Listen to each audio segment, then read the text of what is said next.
In this example, we're given two triangles set up in one, where the first triangle named ABC and the second triangle named BCD, where the first triangle ABC is an equilateral triangle, while we're also given that the triangle ABD is right angled at B. We are asked to find the size of angle X. Now, first of all, in triangle ABC, we notice that it being equilateral, so each interior angle must be 180 degrees divided by 3, and that is 60 degrees. We do have the angles ACB and angle BCD. You do notice that they are on a straight line.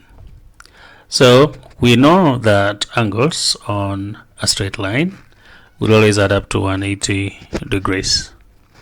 And so in this particular case, we're going to do 180 minus 60, and that gives us 120 degrees. Having found that, let us remember that the angle ABD is right angled, and we know that ABC is 60 degrees.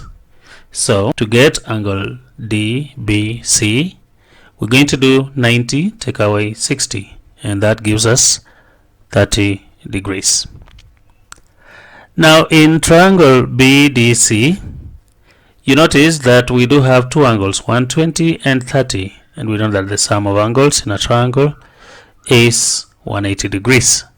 So we're simply going to do 180 take away the sum of 120 and 30, and that should give us only 30 degrees.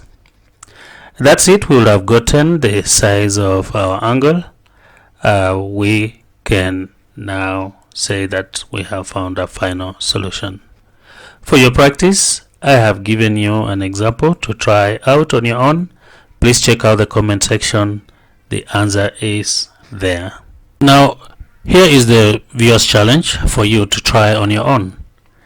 Again, we're given one triangle made up of two triangles. The first one, triangle PQR, is isosceles in nature, and we do have an additional angle QRT. We are told the angle at P, that's QPR, is 98 degrees. We also told that the angle at T, that's angle RTQ, is 12 degrees. So the question is, are you able to find the angle W? Try that and check out the answer in the comments section.